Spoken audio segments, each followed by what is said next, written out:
Welcome once again to teacher select academy YouTube channel. मैं हूं आपका मेंटर डॉक्टर गुफरान। आज हम लोग बात कर रहे हैं कि बीपीएससी टीआरई 4 के लिए जो आप प्रिपरेशन कर रहे हैं, प्रिपरेशन की स्ट्रेटजी क्या होनी चाहिए। अगर आप 6 to 8 हाई स्कूल या +2 किसी भी एग्ज़ाम में शामिल होने वाले हैं या फिर पीआरटी में शामिल होने वाले हैं, आप प्रिपरेशन जो कर रहे हैं करने का आधार समझने की आवश्यकता है। आप एनसीईआरटी पढ़ रहे हैं या मार्केट से किसी भी रेफरेंस बुक को पढ़ रहे हैं, क्या उसकी कॉन्सेप्चुअल अंडरस्टैंडिंग आपके अंदर विकसित हो रही है। आपने चैप्टर्स पढ़ लिया, लेकिन क्या आप ये डिसाइड कर पा रहे हैं कि उस चैप्टर से कितने प्रश्न उठने की संभावना है, कितने प्रश्न रेज किए जा सकते हैं।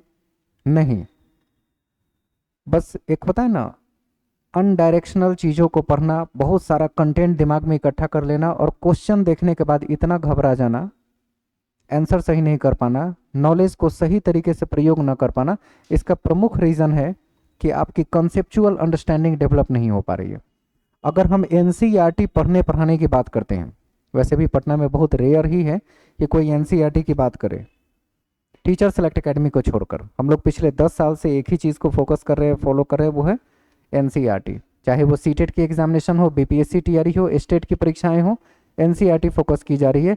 और जो बीपीएससी एडमिनिस्ट्रेशन की भी परीक्षाएं दे रहे हैं, आज का पूरा पैटर्न, अब जो बीपीएससी 2 सालों से एग्जामिनेशन ले रही है, कंप्लीटली बेस्ड अपॉन एनसीईआरटी।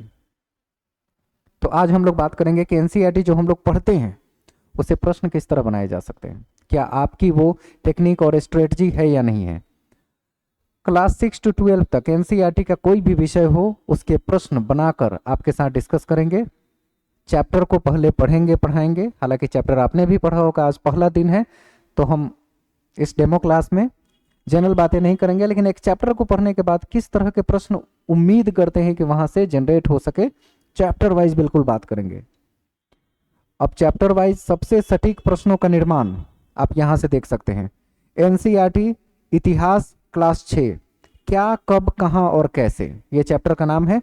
और पहले ही चैप्टर में हम लोग डिस्कस करेंगे आपके पढ़ने के बाद कि किस तरह के प्रश्न बनाए जा सकते हैं। और बता दें कि इसमें हम लोगों ने 8 प्रश्न को बनाया है। 8 प्रश्न आप यहां देख सकते हैं और इसका जवाब देने का प्रयास करेंगे। हर एक चैप्टर में किसी में 8 है, किसी में 15 है, किसी में 25 भी है। जिस चैप्टर में जितने प्रश्न बनने की संभावना होती है उतने प्रश्न बना के आपके बीच डिस्कस करने आएंगे। तो सबसे इसका टारगेट वर्क ही है कि जो भी हिस्ट्री पढ़ने पढ़ाने की हम लोग बात करेंगे, उसमें हिस्ट्री में पहले चैप्टर्स की बातें करेंगे, आपको टास्क देंगे, आपको वो चैप्टर पढ़ के आना है। क्योंकि बीपीएससी का टीचर बनना मतलब it's not a cup of T, सुना होगा ना, इतना आसान नहीं है जितना आप समझ रहे हैं, सोच रहे हैं।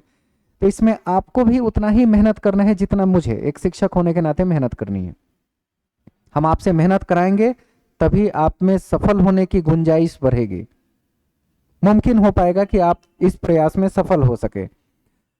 तो पहला ही प्रश्न हम देख पा रहे हैं, गेहूं और जौ की फसलों के संदर्भ में कथनों पर विचार कीजिए, कौन से कथन सही हैं। ठीक है,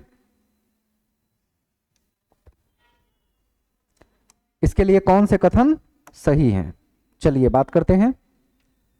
कौन कौन फसल है, गेहूं और जौ, 2 फसलों के बारे में कथन पर विचार कीजिए। पहला ही है, मनुष्यों द्वारा सर्वप्रथम इन्हीं फसलों को उपजाने की शुरुआत की गई है। यह बात सही है, गलत है? गेहूं और जौ ही सबसे पहले उगाए गए। धान्य, कोठार और धान्य की चीजें तो बहुत बाद में मिली। मेहर घर वगैरह से चावल के उपजाए जाने के साक्ष्य मिले हैं। एनसीईआरटी आपको इस बात का इशारा करती है। तो मनुष्यों द्वारा सर्वप्रथम इन फसलों को उगाए गए, ये बात सही है। दूसरा, इन फसलों के उपजाने का क्षेत्र हिमालय और विंध्य की पहाड़ियां थी। क्या हिमालय और विंध्य पहाड़ियों के बीच में गेहूं और जौ की फसलें उगाई जाती थी? तो अगर आप पढ़े एनसीईआरटी क्लास 6 में, तो उसमें साफ साफ लिखा हुआ है कि सुलेमान और किरथर पहाड़ियां, जो 2 पहाड़ियां हैं सुलेमान और किरथर, क्लास 6 में लिखा हुआ है, उन पहाड़ियों के बीच इन फसलों को उपजाने का क्षेत्र माना जाता है। यानी कि ऑप्शन 2 क्या है, गलत है। अब क्या है कि क्वेश्चन को पढ़ने समझने के बाद एनसीईआरटी जब पढ़ सकते हैं, क्या निकाला जा सकता है, एक्सट्रैक्ट के रूप में सवाल किस प्रकार निकाले जा सकते हैं, हम लोग उस पर डिस्कस कर रहे हैं। कथनों में से सही कथन का चुनाव कीजिए। तो कौन सा कथन सही हुआ? केवल पहला, बाकी कोई कथन सही नहीं है। अगर इस चीज को थोड़ा सा डिटेल में पढ़ना और समझना चाहें तो इसकी अगले स्लाइड में आपको आंसर प्लस इसकी डिटेल एक्सप्लेनेशन दोनों एक साथ दे दी गई है। सर्वप्रथम मनुष्य ने गेहूं और जौ उपजाना आरंभ किया था लगभग 8000 साल पहले, जो कि एनसीईआरटी में लिखा हुआ है। इन फसलों को उपजाने का कार्य सुलेमान और किरथर पहाड़ी क्षेत्रों में हुआ था, न कि विंध्य क्षेत्रों में। अतः कथन 2 क्या है? गलत है। गेहूं और जौ उपजाने के प्राचीनतम साक्ष्य मेहरगढ़, जो बलूचिस्तान में है, वहां से प्राप्त होते हैं। और नवीनतम तथ्यों के अनुसार चावल उपजाए जाने का प्राचीनतम साक्ष्य संत कबीर नगर के लहुरा देव से प्राप्त हुआ है। अब आपको लग रहा है कि हम लोग डिटेल्स में क्यों जा रहे हैं, इन चीजों को क्यों जा रहे हैं? आपको क्वेश्चन करा देते, आंसर दे देते, एबीसीडी बताते, आगे निकल जाते। ये क्यों जरूरी है? क्योंकि अपनी गलतियों का सही विश्लेषण करके, सटीक कंटेंट पढ़ के और समझ के, उससे जुड़े किसी भी प्रश्न को आगे जब हल करे तो गलत ना हो। तो यही है कि नवीनतम तथ्य यानी हाल फिलहाल में जो डेटा प्राप्त हुआ है उसमें चावल के उपजाए जाने का सबसे पुराना साक्ष्य कबीर नगर के लहुरा देव से मिला है। और ये साक्ष्य लगभग 9000 से 8000 बीसी के हैं। 9000 बीसी से 8000 बीसी के बीच है, जबकि गेहूं 8000 बीसी के आसपास उगाने का प्रावधान यहां साफ साफ लिखा हुआ है। और इसके बाद है कि सामान्यतः कृषि का विकास गारो तथा मध्य भारत के विंध्य पहाड़ी क्षेत्रों में हुआ था। कृषि, न कि गेहूं और जौ।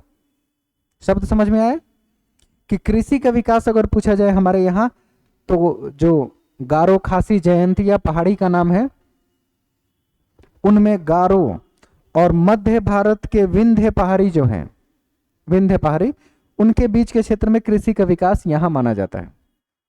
जबकि गेहूं और जौ का सुलेमान और किरथर पहाड़ियों के बीच। तो जो जिससे संबंधित प्रश्न है, जो उत्तर है, उसको उसी के अकॉर्डिंग समझने का प्रयास करेंगे। अब आगे बढ़ते हैं हम लोग अगले प्रश्न की ओर।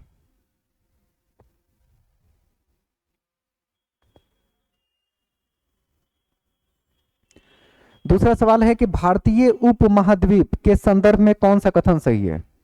अब भाई ऐसा कोई बहुत विचित्र प्रश्न तो नहीं है कि भारतीय उपमहाद्वीप के बारे में आप बता ना पाए।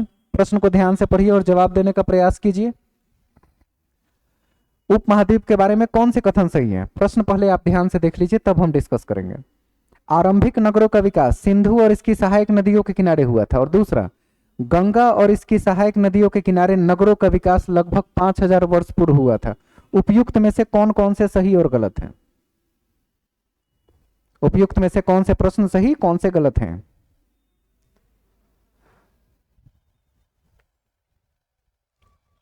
चलिए, प्रश्न तो आपने समझ ही लिया, डिस्कस करते हैं।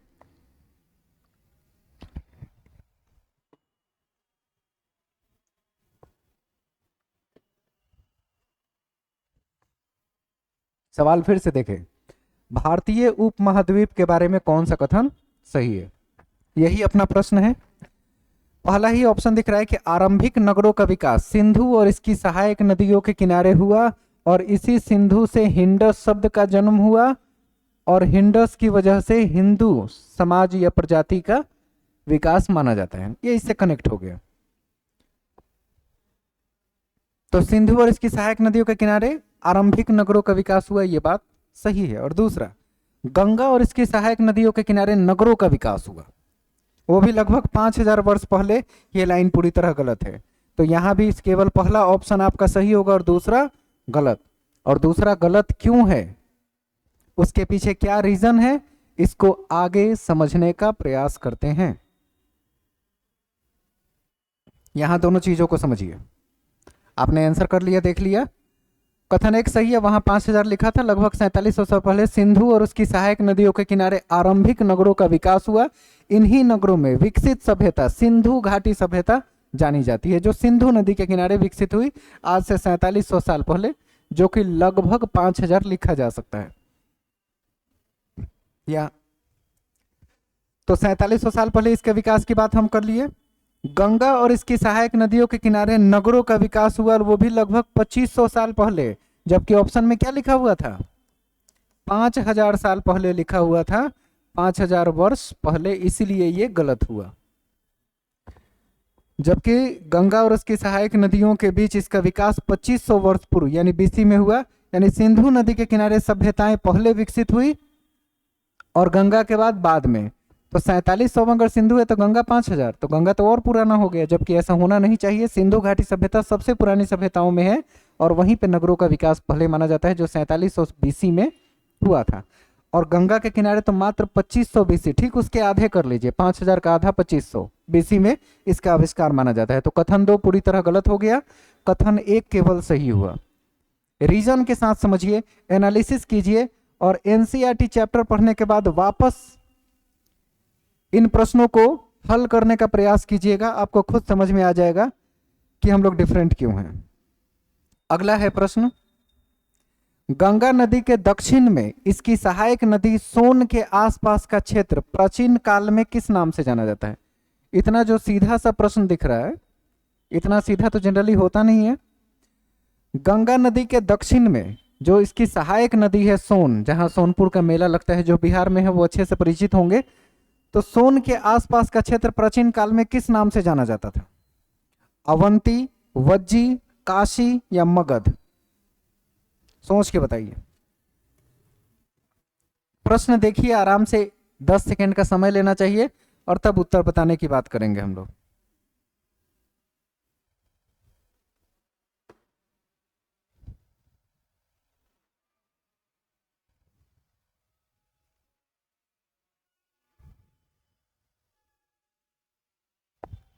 हो गया?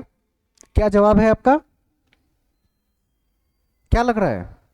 अरे मगध साम्राज्य के नाम से जाना जाता था, इतना क्या सोचना कि सोन नदी के आसपास का क्षेत्र जो प्राचीन काल में मगध के नाम से जाना जाता था, और मगध एक साम्राज्य हुआ करता था, दुनिया के शक्तिशाली साम्राज्यों में इसका नाम था। और इसकी नींव, मगध साम्राज्य की नींव किसने रखी थी?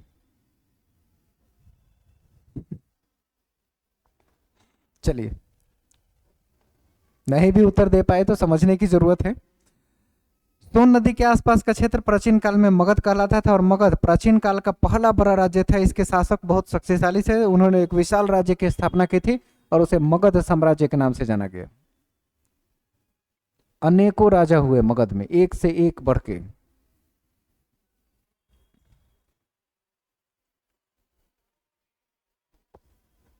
चलिए इससे और आगे बढ़ते हैं अगले प्रश्न में।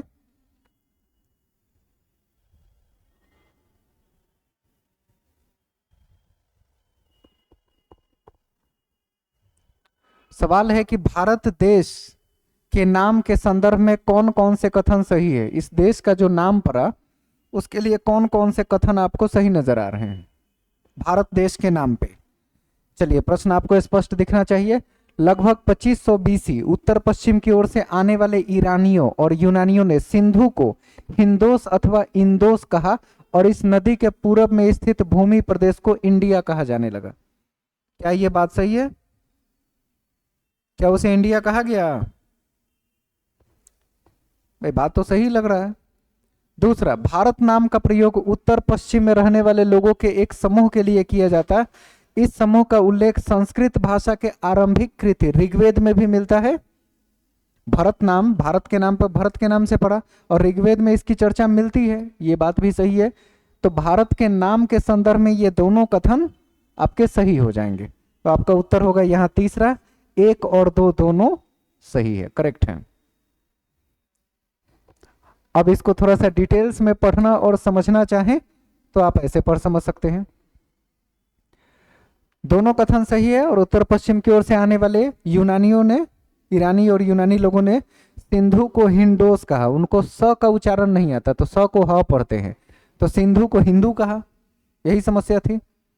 तो सिंधु के किनारे बसने वाले लोगों को हिंदू कहा जाने लगा, या हिंदोस कहे, इंदोस कहे, और भूमि प्रदेश को बाद में इंडिया कहा जाने लगा। इंडोस, इंडियास ऐसे करके वो नाम आने लगे। और भरत नाम उत्तर पश्चिम में रहने वाले लोगों के एक समूह के लिए किया जाता था और ऋग्वेद में भी मिलता है। ऋग्वेद संस्कृत की आरंभिक कृति है जो लगभग 3500 साल पुरानी है और बाद में इसे भरत समूह के नाम का प्रयोग देश के लिए होने लगा और भरत से भारत का विकास हुआ शब्द का। तो ये दोनों कथन पूरी तरह सही है, कोई शक नहीं। अगला प्रश्न आप देख पा रहे हैं, पांडुलिपि के बारे में कौन सा कथन सही है? ये एक ही चैप्टर में कितने तरह के सवाल बन सकते हैं, चाहे उसे असर्शन रीजन के तौर पे पूछा जाए या किसी भी रूप में। तो ये सवाल है कि पांडुलिपि के बारे में कौन सा कथन सही नहीं है। ध्यान दीजिएगा, यहां पे कौन सा सही है नहीं पूछ रहा है। अतीत में हाथ से लिखी गई पुस्तकें पांडुलिपि कहलाती थी, ठीक। अंग्रेजी में पांडुलिपि के लिए मनुस्क्रिप्ट शब्द का प्रयोग हुआ है, जो कि लैटिन भाषा मेन्यू, जिसका अर्थ होता है हाथ से निकाला हुआ है, ये भी सही है। पांडुलिपियां ताड़ के पत्तों को काटकर अथवा हिमालय क्षेत्र में उगने वाले भुर्ज नामक पेड़ की छाल से विशेष तरीके से तैयार भोजपत्र पर लिखी जाती थी। और चौथा है पांडुलिपियां केवल मंदिरों और विहारों में प्राप्त होती थी, जो संस्कृत भाषा में लिखी गई। तो गलत कौन सा है, यही चौथा। केवल मंदिरों और विहारों में पांडुलिपि नहीं मिलते हैं, संग्रहालय में भी रखे गए हैं, लाइब्रेरीज में भी रखे गए हैं, मंदिरों में भी मिलेंगे। तो केवल मंदिर और विहार, उसके उत्तर सही नहीं है। पुस्तकालयों में भी रखे गए हैं, इस बात का ध्यान रखना चाहिए। तो चलिए इसको डिटेल में पढ़ समझ लेते हैं। चैप्टर 1 के बारे में हम लोग डिस्कस कर रहे हैं अभी। ए, बी और सी सही है, लेकिन डी गलत है, क्योंकि पांडुलिपियां मंदिर और विहारों के अलावा अन्य स्थानों से भी प्राप्त हुए हैं। और ये पांडुलिपियां विभिन्न प्राचीन भाषाओं में लिखे हैं। केवल संस्कृत में पांडुलिपि नहीं मिली है, जबकि प्राकृत और तमिल भाषाओं में भी मिली है। और केवल मंदिर और विहार में नहीं रखे गए, पुस्तकालयों में भी रखे गए हैं। पुरानी लाइब्रेरी जो उस समय की थी, उस समय भी मनुस्क्रिप्ट यानी कि ये पांडुलिपियां रखी गई थी और हाथ से लिखी गई लिपि है, भुर्ज नामक पेड़ की छाल पर लिखे जाते थे। वो सारी बातें सही थी। तो ए, बी और सी सही है, लेकिन केवल चौथा ऑप्शन जिसमें केवल लगा दिया कि वहीं पाए जाते हैं, वो गलत है। अब थोड़ा सा और आगे बढ़े। अभिलेखों के संदर्भ में कौन से कथन सही है। जो अभिलेख अलग अलग स्थानों पर मिले हैं, उसके लिए सवाल है कि कौन से कथन सही है। ध्यान से पढ़ लीजिए एक बार कथन को, ताकि हम लोग डिस्कस कर सकें।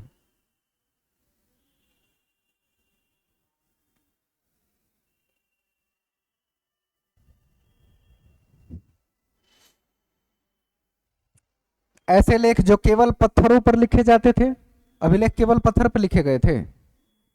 बहुत सारी चीजों पे अभिलेख लिखे गए, दीवारों पे लिखे गए, छोटे छोटे स्तंभ पे लिखे गए, छाल पे लिखे गए, कई सारी चीज पे लिखे गए। तो पहला ऑप्शन क्या हो गया, गलत। कभी कभी शासक अथवा अन्य लोग अपने आदेशों को इस तरह उत्कीर्ण करवाते थे ताकि लोग उन्हें देखकर पढ़ सके और उनका पालन कर सके। यह अभिलेख सही है। तो कौन कौन से कथन सही है, तो केवल 2 बिल्कुल सही उत्तर है। केवल दूसरा कथन इसके लिए सही होगा। और इसके रीजन को जानने का प्रयास करें तो यहां मिल जाएगा।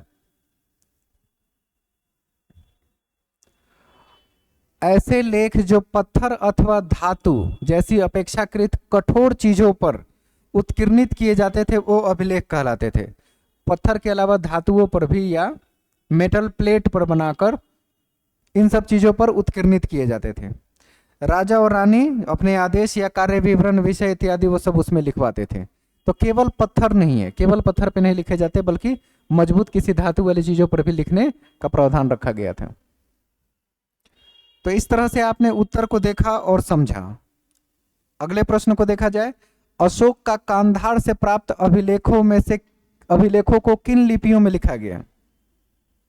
निम्नलिखित में से किन लिपियों में अशोक के कांधार से प्राप्त अभिलेख को लिखा गया है। अरामाइक और ब्राह्मी में, यूनानी और ब्राह्मी, देवनागरी और तमिल, यूनानी और अरामाइक, किस में लिखे गए हैं।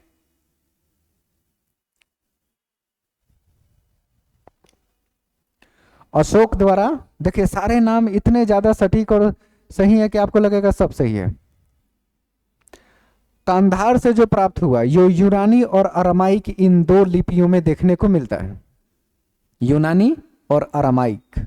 जो कांधार से प्राप्त हुआ, विशेष नाम पूछा जा रहा है, कांधार वाला किस तरह के लिपि में लिखा गया है। तो लिपि का नाम यूनानी और अरामाइक है।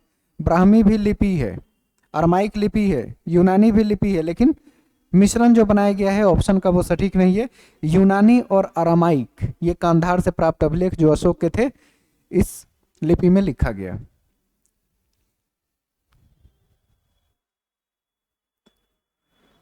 दो अलग अलग लिपि, अलग अलग भाषाओं में कांधार के अभिलेख प्राप्त हुए हैं। ये आखिरी प्रश्न है इस चैप्टर का, 8वां प्रश्न। आखिरी क्यों? क्योंकि किस चैप्टर में अधिकतम कितने प्रश्न बनाए जा सकते हैं उतना ही बनाया गया है। ऐसा नहीं कि जबरदस्ती मैच करने वाले क्वेश्चन को नहीं रखा गया। कथन और कारण के रूप में प्रश्न है, ईसा मसीह के जन्म के पूर्व की सभी तिथियां ईसा पूर्व के रूप में जानी जाती है। बात सही है। कारण, वर्ष की गणना ईसाई धर्म प्रवर्तक ईसा मसीह के जन्म की तिथि से की जाती है। अब ये कथन और कारण के हिसाब से आपको कौन सा सही लग रहा है इसका चुनाव करना है। तो पहले एक बार देख लीजिए कथन सही है, कारण सही है, व्याख्या सही है या नहीं है, इसको एक बार स्पष्ट कर लीजिए, तब करेंगे।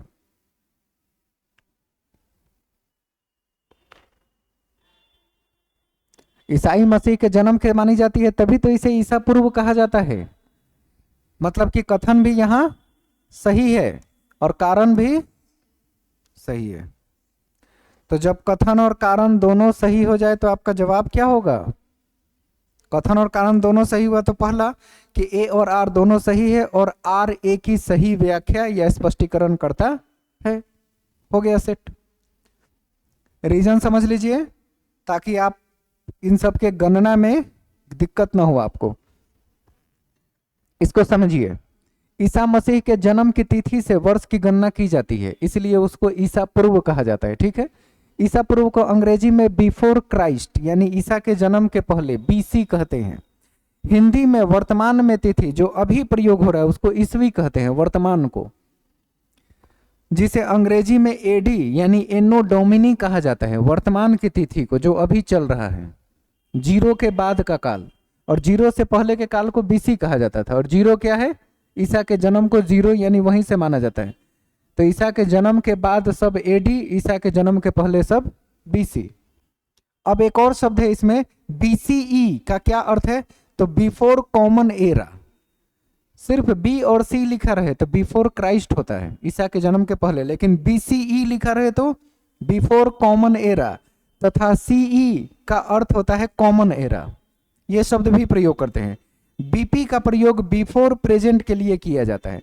तो अब तक तिथि में जो जो नाम हो सकते हैं उन सबको यहां ऐड कर दिया गया कि अगर तिथि लिखा रहे तो उसमें किसी तरह का कोई कंफ्यूजन ना आए। तो सवाल यह है कि चीजें जो हम एनसीईआरटी से पढ़ते हैं उसमें क्वेश्चन किस प्रकार से रेज हो सकते हैं, किस प्रकार से आ सकते हैं, उसका पूरा एक सेट बनाया है। लोग कोशिश करेंगे, बनाएंगे, या आप खुद से जनरेट करेंगे, उससे बेहतर है कि आप हमारे साथ जुड़े और इस चीज़ को समझने का प्रयास करें कि एनसीईआरटी चैप्टर्स आपको डेली टारगेट दिया जाएगा कि एक चैप्टर करके आना है, और साथ ही साथ उसके क्वेश्चन डिस्कशन हम लोग करेंगे, एक्सप्लेनेशन को समझेंगे, उससे जुड़े महत्वपूर्ण बिंदुओं को नोट करेंगे, आगे बढ़ेंगे। क्योंकि हम तैयारी कर रहे हैं टीचर्स एग्जाम के लिए, हम यूपीएससी और बीपीएससी की तैयारी नहीं कर रहे हैं कि बहुत ज़्यादा हमें पढ़ना है। टीचर एग्जामिनेशन के लिए बहुत लिमिटेड पढ़ना है, लेकिन कब? जब व्यक्ति को पता हो कि क्या और कैसे पढ़ना है। हमारे यहाँ लोगों को पता ही नहीं है कि क्या और कैसे पढ़ना है, और जिसे पता है उससे लोग संपर्क नहीं कर पा रहे हैं। तो थोड़ा सा बाहर निकलिए, आइए सकरात बिता लीजिए, या सकरात के पहले आइए। हमारे यहाँ 6 जनवरी से ही बैचेज स्टार्ट हो गए हैं। धीरे धीरे सब्जेक्ट के साथ हम लोग बढ़ रहे हैं। जो चीज़ें छूट जाएंगी वो फिर आपको ऐसे ही वीडियो के तौर पे कंप्लीट करके देखना समझना होगा।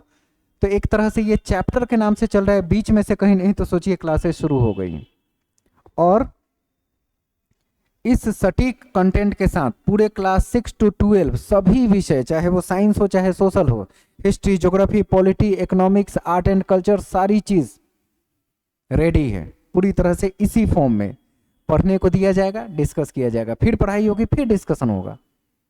जहां समझने में जिस चैप्टर को दिक्कत होगी उसका डिस्कशन किया जाएगा, क्वेश्चन करेंगे, क्योंकि ये ज़रूरी है कि जो हम पढ़ रहे हैं वो कैसे कैसे पूछा जा सकता है, और हमारी समझ, कंसेप्चुअल अंडरस्टैंडिंग कितनी विकसित हुई है कि हम इसका आंसर कर पाएं। तो मार्क कर लीजिए, सुबह 8:30 बजे से बीपीएससी टीआरई 4 की क्लासेस चल रही है, आप ज्वाइन कीजिए। और सीटेट क्लास 6 के बारे में पढ़ रहे हैं तो 6 to 8 तक सीटेट वालों को भी पढ़ना समझना है, जिनका सोशल साइंस, सोशल स्टडीज़ है। एक बार इस तरीके को देखिए, समझिए, और अगर आपको पसंद आए तो विजिट कीजिए ऑफिस टीचर सेलेक्ट एकेडमी, नया टोला, पटना, और जल्द से जल्द अपनी प्रिपरेशन को शुरू कीजिए, क्योंकि जितना लेट उतना नुकसान। आपको वो चीज़ें प्राप्त होगी जो दूसरों से छूट जाएंगे। यानी इंतजार करने वाले को उतना ही मिलता है जितना कोशिश करने वालों से छूट जाती है। तो आप किस श्रेणी में हैं? आप इंतजार करने वाला बनना चाहते हैं या कोशिश करने वाला? और कोशिश करने वाला हमेशा बाकी सबसे 2 कदम आगे होता है, उसकी सारी तैयारी लोगों से पहले शुरू होती है। कितना अवेयर किया जाए, कितना कि हमेशा किसी एग्जाम की या तैयारी की शुरुआत दूसरों से 2 कदम आगे बढ़ के करनी चाहिए, कितनी बार बताई गई, लेकिन कान में जू नहीं रेंगती। कुछ नहीं है, फिर आएंगे लास्ट मोमेंट पर, फिर से फेल होंगे। यही चलते आ रहा है कई वर्षों से और आगे भी चलेंगे, क्योंकि अवेयरनेस नहीं है।